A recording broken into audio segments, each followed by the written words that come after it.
Dipesh optics कम्प्युटरद्वारे डोळे तपासणी। Address परिश्रम बिल्डिंग, गॅलेक्सी फोटो स्टुडिओ शेजारी, नवीन पोसरी रोड, मोहपाडा, रसायनी। टोपरा दत्तात्रय शिंदे।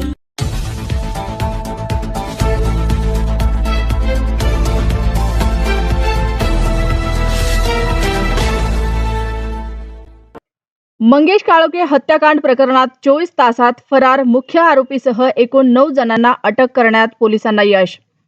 खोपोली शहरात मंगेश काळोखे हत्याकांड प्रकरणात सामाजिक व राजकीयदृष्ट्या अत्यंत संवेदनशील परिस्थिती निर्माण झाली होती। घटनेनंतर आरोपी फरार झाल्याने नागरिकांमध्ये तीव्र संताप व्यक्त होत होता। आरोपींना तात्काळ अटक करण्याची जोरदार मागणी नागरिकांकडून पोलीस यंत्रणेकडे होत होते। रायगड पोलीस दलानं तातडीने तपासाची सूत्र हलवत पोलीस अधीक्षक आचल दलाल यांच्या मार्गदर्शनाखाली गुन्ह्यातील आरोपीचा शोध घेण्यासाठी 5 विशेष पोलीस पथकांची स्थापना करत तांत्रिक विश्लेषण आणि गोपनीय माहितीच्या आधारे कौशल्यपूर्ण तपास करत वरिष्ठ अधिकाऱ्यांच्या मार्गदर्शनाखाली तपासाची चक्रे वेगाने फिरवत अवघ्या 24 तासाच्या आत फरार असलेल्या मुख्य आरोपीसह एकूण 9 जणांना अटक करण्यात पोलिसांना यश आले।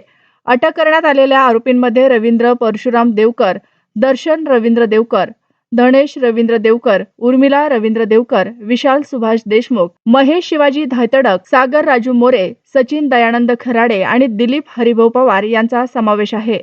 कुलाबा प्रभात लाईव्ह साठी खोपोली ब्युरो रिपोर्ट।